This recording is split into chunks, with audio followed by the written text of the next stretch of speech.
Con el argumento de defender la propiedad privada y atraer inversiones, el gobierno busca desmantelar la ley de tierras aprobada en 2011. Los Peter Thiel del mundo.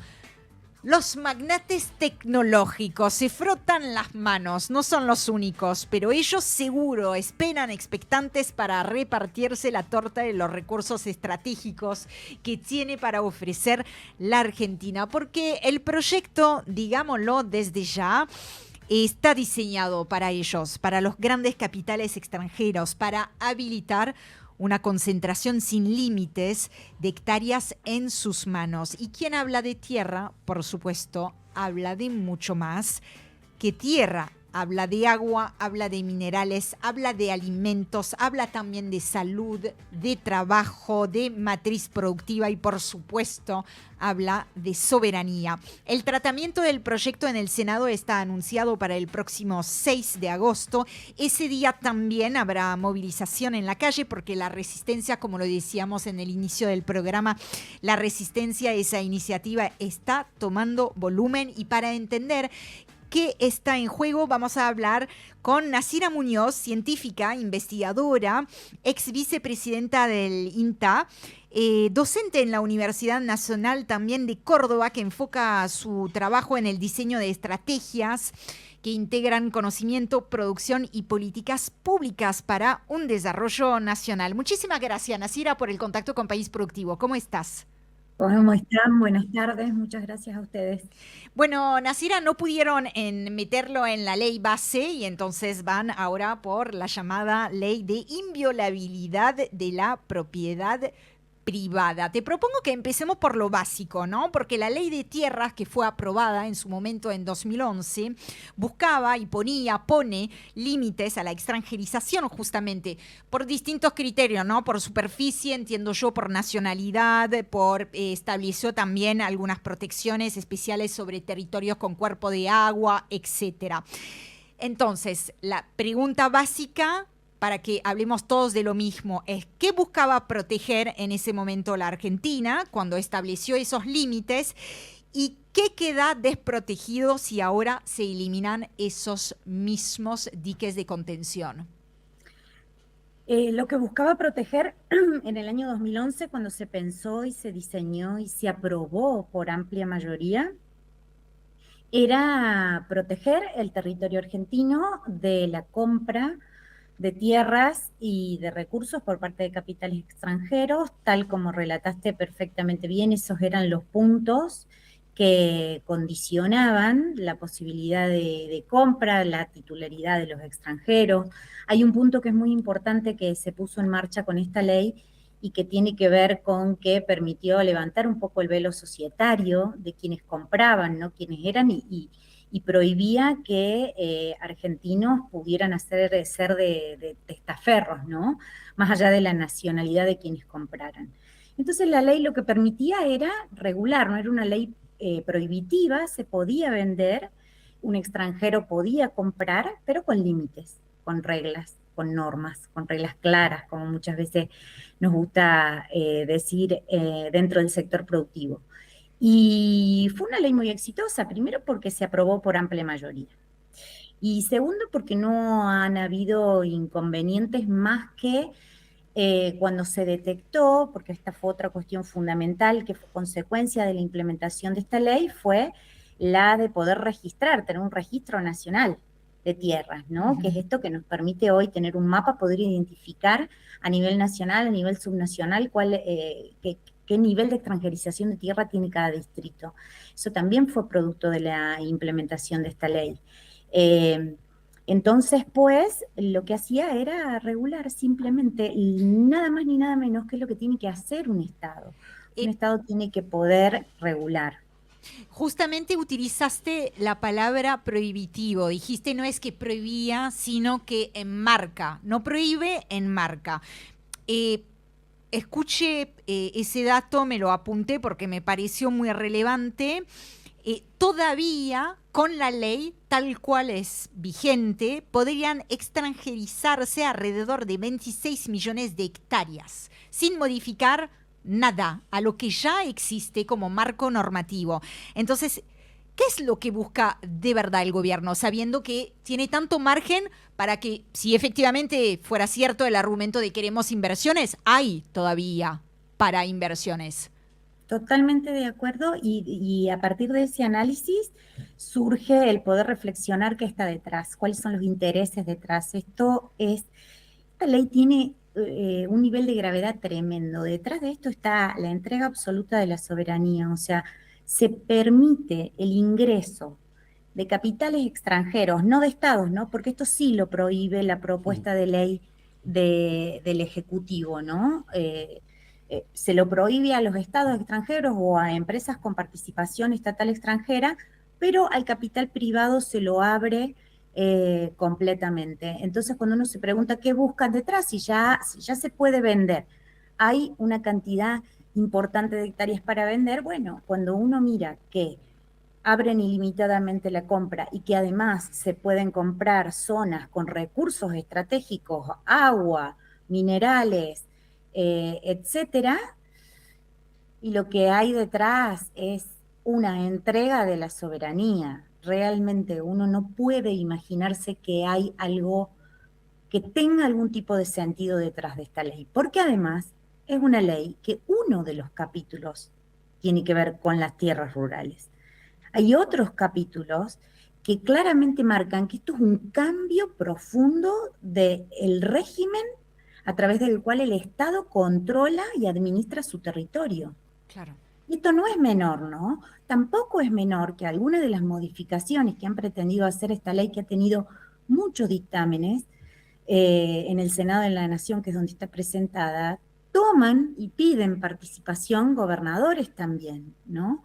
Es una ley que, con la posibilidad de intervención de sí o no a algunas compras o recursos por parte de las provincias, genera una atomización en términos de la administración del territorio nacional. Claro. Y esto entristece muchísimo y realmente es algo que es muy difícil de creer que esto esté pasando. Uh-huh. El alcance no somos conscientes y es sumamente fundamental y lo ha sido también el contexto en el que se dio el debate cuando se pasó al cuarto intermedio de la semana que viene, porque es muy difícil tomar dimensión de la gravedad que nos plantea esta ley. Es extremadamente complejo el momento sociohistórico que vivimos, ¿no? Donde con el uso de las palabras, del vocabulario, se condiciona absolutamente lo que pensamos.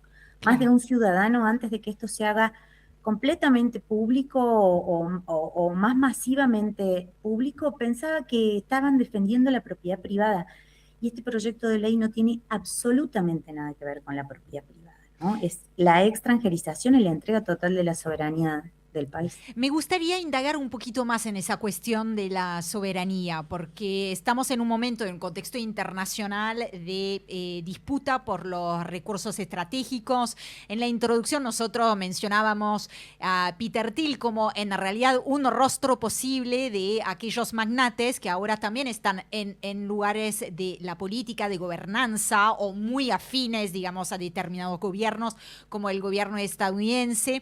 Entonces, es entregar esos recursos estratégicos, por supuesto, pero no, me imagino que no es solamente recurso estratégico para la inteligencia artificial, me imagino que ahí también hay una cuestión de cambiar la matriz productiva, la cuestión de la soberanía en alimentos, por ejemplo, ¿no? En un país inmenso y con semejante capacidad de producción de alimentos como la que tiene la Argentina. Me imagino también un impacto tal vez sobre las comunidades mismas. Se ha hablado mucho de ese intento de compra de un territorio entero unos años atrás, donde justamente estaba integrado un pueblo con gente viviendo su casa, su vida, sus cosas. Háblame un poco más de eso, de esa dimensión muy concreta, para que alguien que nos escuche entienda. Che, cuando permitimos que cualquier capital extranjero compre tierra, ¿qué consecuencias tiene? Una diversidad de consecuencias y en la misma diversidad de dimensiones que lo planteaste. Un Peter Thiel puede venir, y es lo que quieren, por supuesto, hacer grandes inversiones tecnológicas, donde ¿qué necesitan? Tierra y agua. Tierra y Agua queda arrasada. Pueden revisar medios de comunicación, redes sociales, de lo que se está sucediendo hoy en Estados Unidos y cómo queda el agua, producto de la necesidad de tierra y agua para grandes inversiones tecnológicas. Por otro lado también, bueno, tierras raras, ¿no? Sabemos que esto es sumamente importante hoy en el mundo, son recursos que tiene la Argentina, que es un país enorme y sumamente rico en recursos, y que pretenden que sean activos del mundo, ¿no? El Vasco de Mendiguren siempre dice que en una reunión después con el Banco Mundial le dijeron, la Argentina tiene activos públicos globales. Claro. Eso es lo que quieren. Y por otro lado también, respecto de cambios en la matriz productiva y demás, hay muchas cuestiones asociadas a estos proyectos de ley que trata de permear en el sector productivo, en la ciudadanía, en la sociedad, y que es simplemente falso. Por ejemplo, inversiones. Una inversiones que no generan empleo, que contaminan, que extraen recursos, no son inversiones, ¿no? Las inversiones se procuran, se diseñan y se facilitan para el desarrollo, ni siquiera para el crecimiento económico, que son cosas distintas, no es lo mismo crecimiento que desarrollo.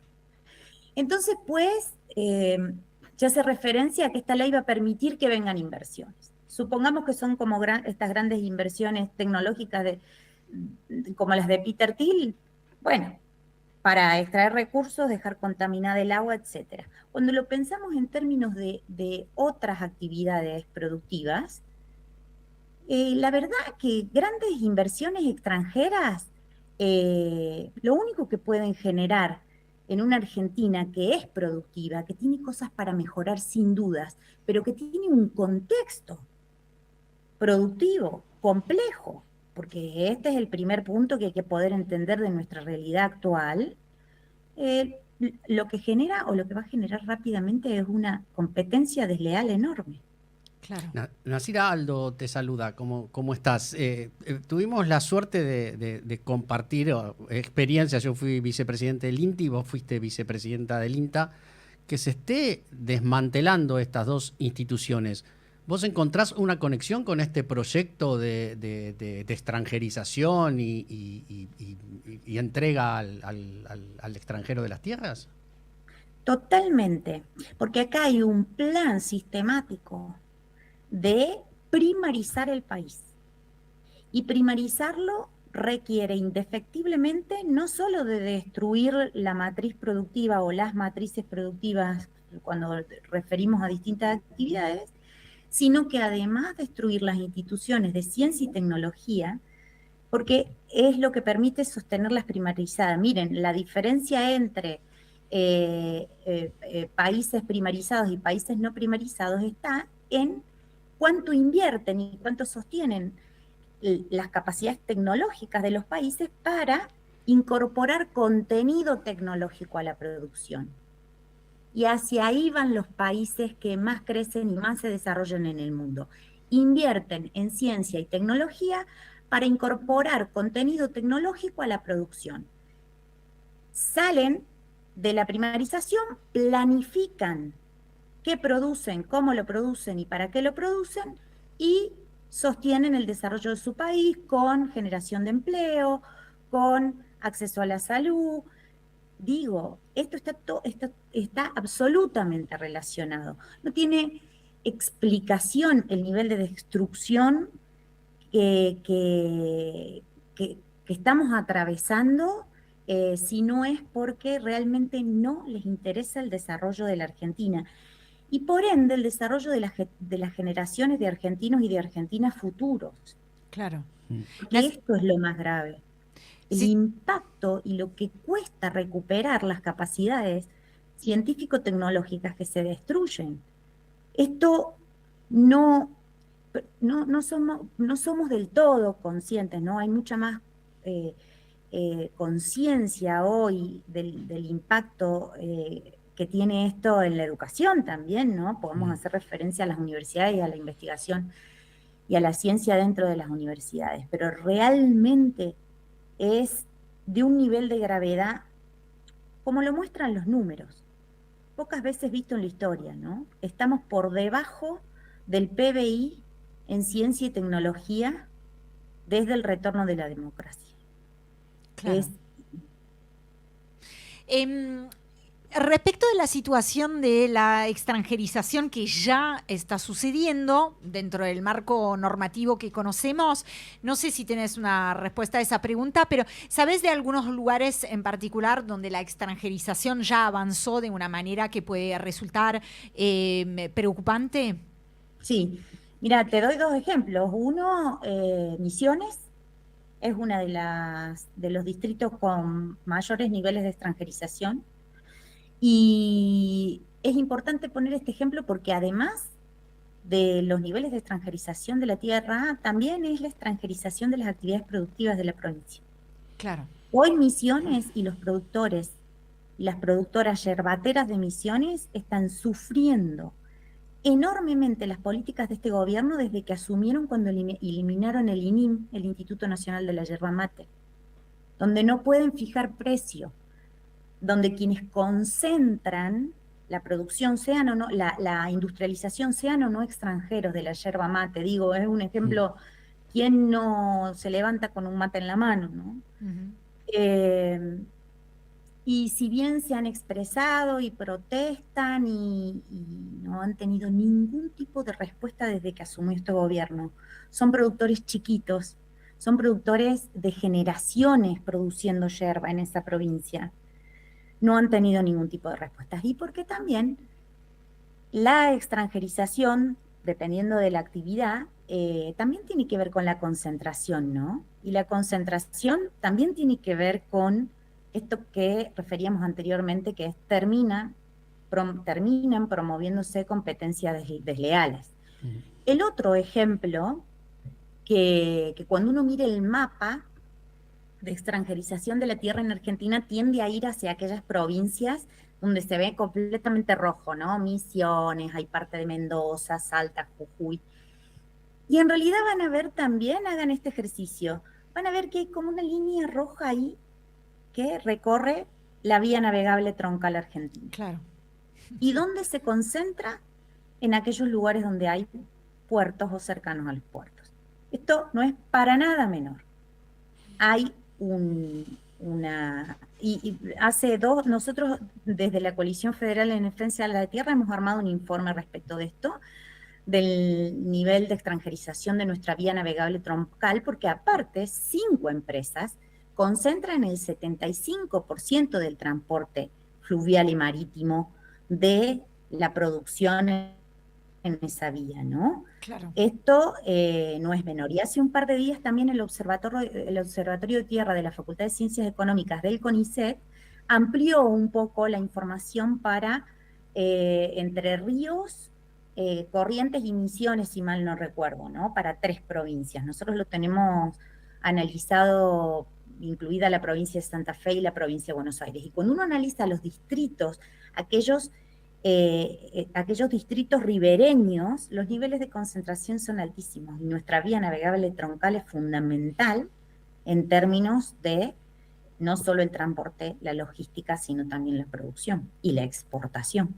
Y todo eso nos va a condicionar a Argentina en su matriz productiva, por supuesto, de soberanía. Y también de geopolítica, porque estamos hablando de unos lugares que son absolutamente estratégicos en esa proyección, digamos, de la Argentina en el mundo. Una última pregunta de mi parte, Nasira, no sé si después Aldo va a querer sumar algo. ¿Qué valoración haces de la reacción de la sociedad civil y también, por otro lado, de la clase política frente a lo que entendemos es un desafío enorme con consecuencias de gravedad en caso de que efectivamente se pueda desmantelar la ley de tierras? En términos de la repercusión que ha tenido en la sociedad civil, la verdad que hay que decir que la repercusión ha sido muy rápida y clara. Personalmente pienso que ha ayudado mucho esto que se sucedió, de que el tratamiento de la ley en el Senado se dio en un contexto futbolero, ahí con un intercambio de información entre personajes de la política. Y la repercusión está siendo muy positiva, como ha sucedido ya con la ley de glaciares en términos de la sociedad en su conjunto. Creo que la movilización la semana que viene en todo el país, ¿no? Porque se están organizando movilizaciones en todo el país, no solo en Buenos Aires, va a ser de gran importancia y relevancia. Y creo también que en la medida en la que la sociedad civil va tomando conciencia, conocimiento, se puede compartir, el conocimiento se pone en circulación, las respuestas vienen siendo positivas. En términos de quienes tienen responsabilidad política, la verdad que lo más importante es hacer un llamamiento urgente a aquellos senadores y senadoras, no solo que se sentaron a dar quórum en la sesión anterior, sino también a todos aquellos que aún están como en posición indefinida, y realmente, ¿no? Preguntarles a esos senadores y a esos gobernadores, ¿no? Porque el Senado es efectivamente la casa de las provincias, ¿qué van a decidir? ¿Cómo van a votar esos senadores? Digo, yo me pregunto cómo van a votar, soy de Córdoba, vivo en Córdoba, ¿cómo van a votar nuestros senadores y senadoras, dos en Córdoba? Lo mismo estuvimos el martes en una localidad chiquita, pero en una zona muy, muy productiva de nuestro país, Santa Isabel en Santa Fe, y los productores y los legisladores que estaban hacían este planteo, ¿no? Hay que poder exigir al gobernador de la provincia de Santa Fe que mandate a sus senadores y a sus senadoras a no apoyar esta ley. Creo que la política sigue muy pendiente de temas que no interpelan y no le importan a la sociedad en su conjunto. Y esto es una debilidad enorme porque las sensaciones que están dando vueltas con cosas y con temas que no tienen que ver con lo que nuestros ciudadanos y ciudadanas viven todos los días, desde que se levantan hasta que se acuestan, en el mejor de los casos, voy a decir, y sin ser dramática, haber comido. Claro. Nasira, te agradecemos muchísimo por el contacto con País Productivo y le vamos a dar seguimiento y ahí estaremos, por supuesto, el 6 de agosto. Muchas gracias a ustedes. Un abrazo. Un abrazo. Estuvimos hablando con Nasira Muñoz, científica, investigadora, ex vicepresidente lo voy a decir bien, del INTA, que nos ha dado un mejor panorama de qué es lo que está en juego. Igual entendemos, porque también nosotros de otras maneras, ¿no? Pero le venimos dando seguimiento a la cuestión que está muy interconectada. La tierra no es solamente tierra, es entregarle el poder a capitales, grandes capitales extranjeros, porque de esto estamos hablando, de decidir qué se produce, dónde se produce, para quién se produce en general, y chuparle a la Argentina todos esos recursos en un momento de disputa geopolítica, un momento de disputa realmente muy álgida. Es la disputa del momento, la disputa por los recursos estratégicos, los recursos naturales. El agua, lo que ella decía del agua, ¿no? El agua. La utilización del agua para la refrigeración de los grandes centros de donde se aloja la inteligencia artificial, ¿no? Eso como una manifestación posible, digamos, de qué uso se le podría dar efectivamente a esos recursos. Pero también la cuestión de dónde están ubicados geográficamente y qué se hace en esas tierras. Realmente hay que prestarle atención. Es difícil porque hay tantas ventanas abiertas en tantos frentes, mejor que ventanas, tantos frentes abiertos que a veces es difícil prestarle atención a todo con la misma energía, ¿no? Pero ahí creo que hay algo realmente en juego, así que le vamos a dar seguimiento, por supuesto, y la fecha es 6 de agosto con movilización en la calle.